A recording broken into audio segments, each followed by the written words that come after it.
Salle de couture. 2 ventilateurs et 3 néons. Non, 4 néons. On prend des forces. À la pause.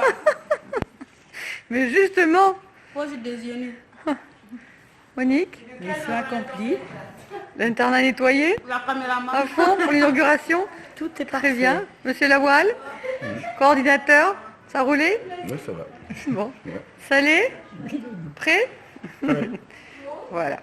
Alors, Et tu n'as pas demandé la table si elle est prête aussi. elle arrive la table. Donc, la cuisine. Toujours avec l'installation de Jean-Pierre qui marche toujours aussi bien. Voilà. Donc, nous avons une gazinière avec 2 points électriques. Première salle d'études. Voilà, c'était l'ancienne chambre où il y avait les 8 grandes. Et maintenant, elles ont été transférées dans le grand dortoir tout neuf. Et c'est devenu une salle d'études avec un tableau. Voilà.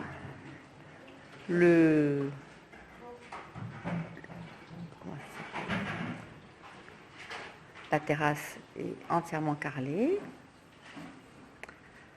Ça, c'est la chambre des petites qui sont au collège ou en formation professionnelle. Voilà.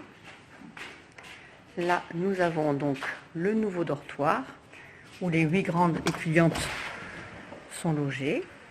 On a disposé donc des armoires, tout un mur d'armoires pour qu'elles puissent ranger leur bazar, leur petite tenue. Voilà, elles en ont. Et puis, donc, on a mis les 4 lits doubles, voilà, côte à côte.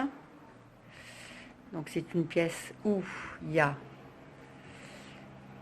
3 grandes fenêtres, 2 climatiseurs et 2 petits ventilateurs. Voilà. Et il y a des LED au plafond et des tubes de chaque côté de la pièce. Il y en a 2. Voilà. 3. 4. Non, il y en a 4 sur chaque mur. Voilà. Après je fais la pièce à côté qui fait partie du nouveau bâtiment. Il s'agit de la chambre des filles en service civique. Je toque. Je peux prendre une petite vidéo, les filles? Voilà. Elles ont mis leurs 4 lits avec les moustiquaires.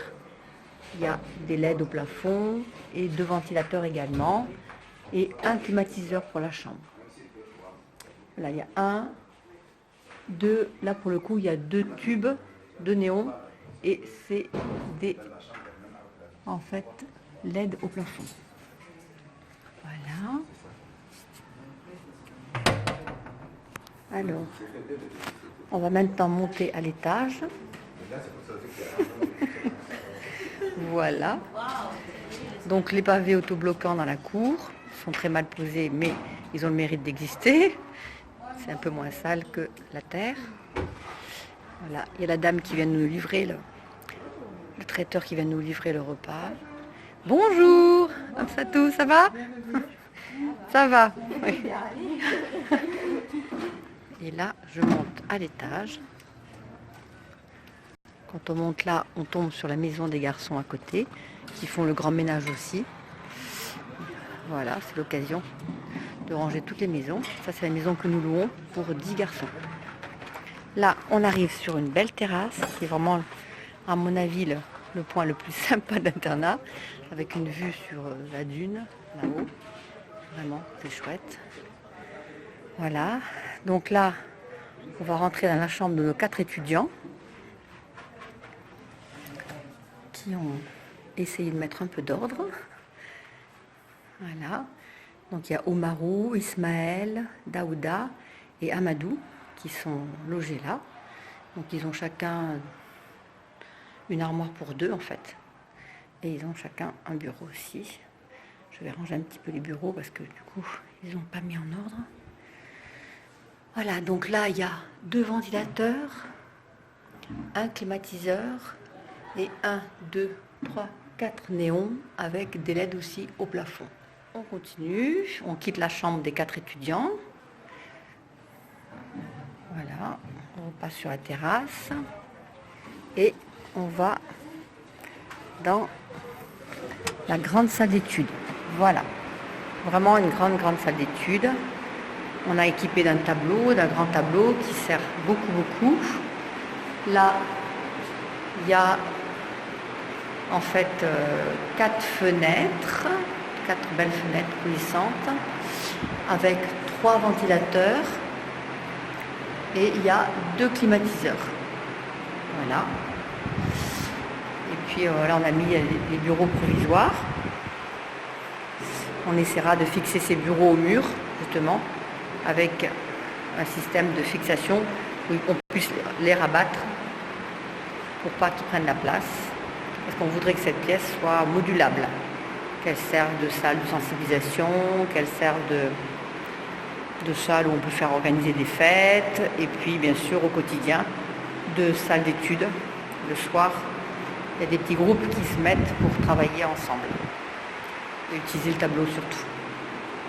Voilà. Donc on ressort, on passe par la terrasse à nouveau, et on va pouvoir, voilà, donc là il reste en fait le bloc latrine et le bloc douche à refaire parce que le problème c'est qu'il n'y en a pas assez. Bon, après comme ils se lèvent tôt et ils ne partent pas tous forcément à la même heure, ça va, ça fonctionne quand même, mais c'est un peu compliqué certains moments, certaines heures de la journée.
Ça va, Maria?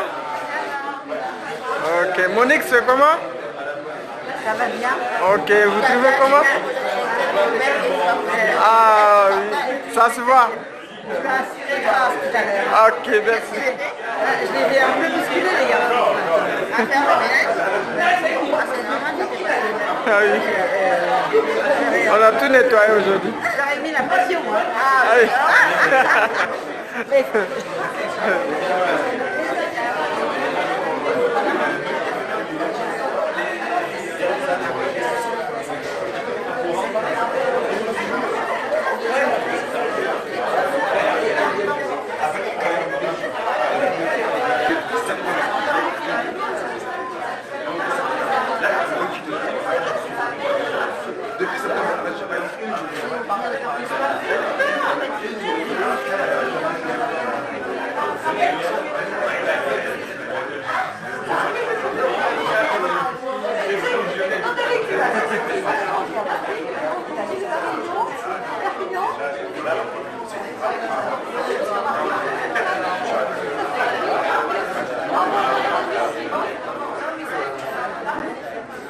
Et il faut bien mesurer si c'est deux.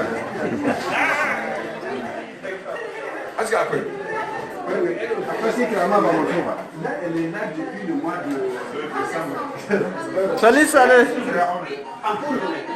Salut, aujourd'hui tu vas préparer? Aujourd'hui, tu ne manges pas. Ah bon? Je mange pas aujourd'hui? Ah d'accord, c'est la fête. Voilà. C'est la cuisine comme ça. Ok. Elle est propre, hein? Ah oui, là, aujourd'hui, Margot, tu fais quoi? Comment? Tu fais quoi? Je faisais bouillir de l'eau. Ah d'accord. Ah, Voilà. ok, nickel. Ok.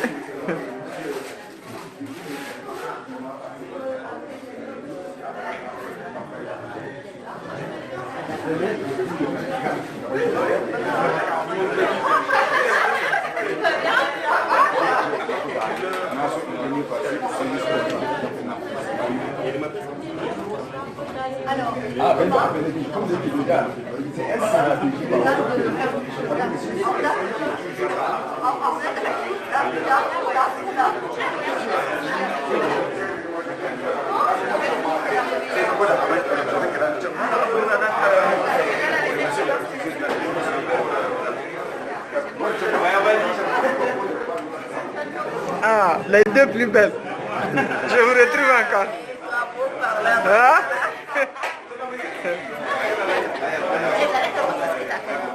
Oh.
Alors, bonjour à tous et un immense merci de nous faire l'amitié d'être là avec nous aujourd'hui. Pour nous, c'est un grand moment. On va essayer de vous expliquer pourquoi c'est un grand moment. Voilà, je vais parler en fait au nom de tous les membres de notre CA, parce que ce lieu de vie qu'on va inaugurer aujourd'hui, c'est vraiment le fruit d'un travail collectif franco-nigérien, vraiment. Donc c'est pour ça que je tenais à voir autour de moi toute l'équipe qui gère au quotidien l'internat. Je vais vous présenter tout le monde tout à l'heure. Même la voix présentera toute son équipe tout à l'heure. Alors, vous dire deux petits mots sur notre association et sur le parcours qu'on a pu avoir au Niger et les réalisations qu'on a pu à Adamou. Voilà, il nous manque Adamou et Awa. Vous venez s'il vous plaît. Voilà, bienvenue. Bonjour Awa. Voilà.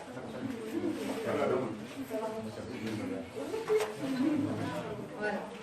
Alors, donc, vous dire que l'aventure avec le Niger, elle a commencé en 2006, en France, puisque en fait, on connaissait une dame qui s'appelait Michel et qui gérait l'hôtel d'Atapoa, et qui est venue dans mon lycée, au lycée Hilaire Chardonnay à Chalon-sur-Saône, pour présenter aux lycéens les conditions de scolarité au Niger, leur parler un petit peu des classes à seconde chance que le REPTA, le réseau d'éducation pour tous en Afrique, avait mis en place dans certains villages, et nous parler aussi de l'école d'Atapoa, une école qui le tenait particulièrement à cœur, puisqu'en fait c'était une école qui était à côté de l'hôtel d'option de cette salle de classe.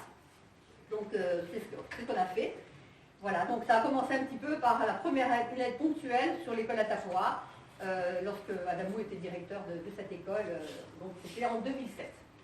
Et à partir de 2007, donc, on a développé beaucoup de projets, beaucoup de projets. On a aussi beaucoup travaillé avec les classes de seconde chance, notamment, je voulais saluer tous les jeunes de Caricopto, Bossia, Brigambou, des villages qui ont été scolarisés dans la classe de seconde chance, c'est-à-dire qui ont fait toute leur scolarité sous la paillote, et qui sont aujourd'hui en enseignement supérieur. Voilà, bravo les jeunes, c'est vraiment incroyable votre parcours.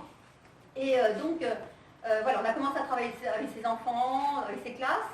Et puis quand ils ont eu leur brevet des collèges, leur certificat d'études d'abord, on s'est dit c'est vraiment dommage d'arrêter notre collaboration avec ces jeunes après le CM2, et parce que la plupart d'entre eux devaient arrêter après le CM2 de toute façon, ou auraient arrêté après le CM2.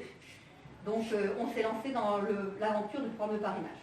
Alors on avait un petit peu d'expérience déjà dans la gestion de programme de parrainage, puisqu'on parrainait des enfants aux Philippines, en Haïti, au Vietnam, au Kenya. Donc on avait déjà un petit peu on savait ce qu'on avait envie de faire en termes de programme de parrainage ici. Et donc le programme de parrainage a démarré à ce moment-là, en 2009, quand nos petits sont rentrés en 6e. Voilà. Et depuis, le programme de parrainage nous a amené à découvrir plein de choses, à aller dans différents lieux. Donc par exemple, quand on a décidé de parrainer les enfants dans la zone de Falmey, des villages long du fleuve, on est allé les voir dans leur collège, le collège de Falmey, et on s'est rendu compte qu'il y avait à l'époque toutes les 6e, toutes les 5e, toutes les stupéfaction et vraiment ça a été dur de voir que voilà. Et quand je leur ai dit que vous les jeunes qui étaient en enseignement supérieur aujourd'hui, vous étiez tous issus de cette intervention de parcours que vous avez et le courage que vous avez eu pour aboutir. Et là honnêtement, nous on remercie tous les partenaires qui ont oublié de remercier, je sais pas. Vraiment, on remercie tous ces partenaires parce que si on s'est vu que après 5 ans de cela, les gens ils sont sous la paillote ici. Sous la paillote, là on a placé 2 paillotes. Donc ça veut dire que déjà...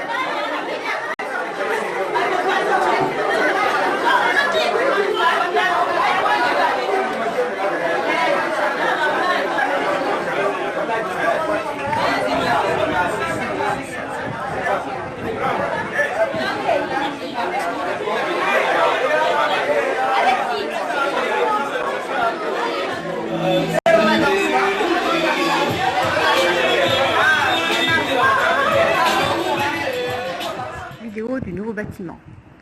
La terrasse.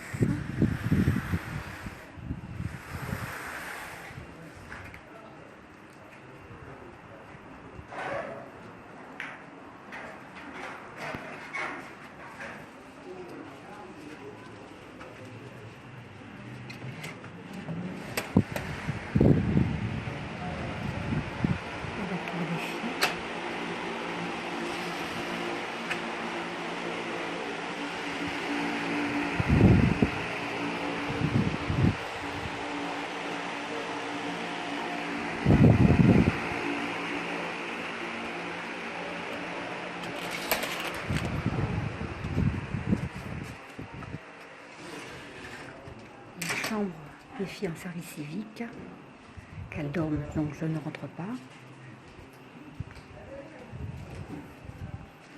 On monte à l'étage.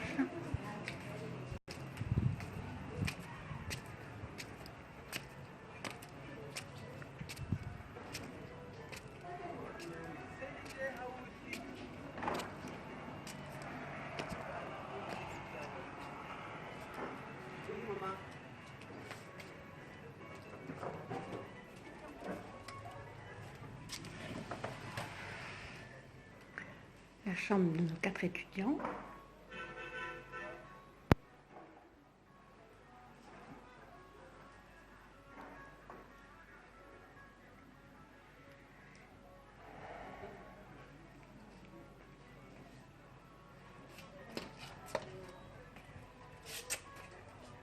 Alors, vidéo de la salle d'études du premier étage. Donc voilà, la porte d'entrée est là. Et la salle, c'est une grande salle. Voilà. Avec 4 fenêtres coulissantes. Et on a installé un grand tableau sur lequel il y a une phrase écrite par des jeunes bourrés de fautes d'orthographe. Mais enfin, on a corrigé certaines. Voilà. Voilà. Compteur électrique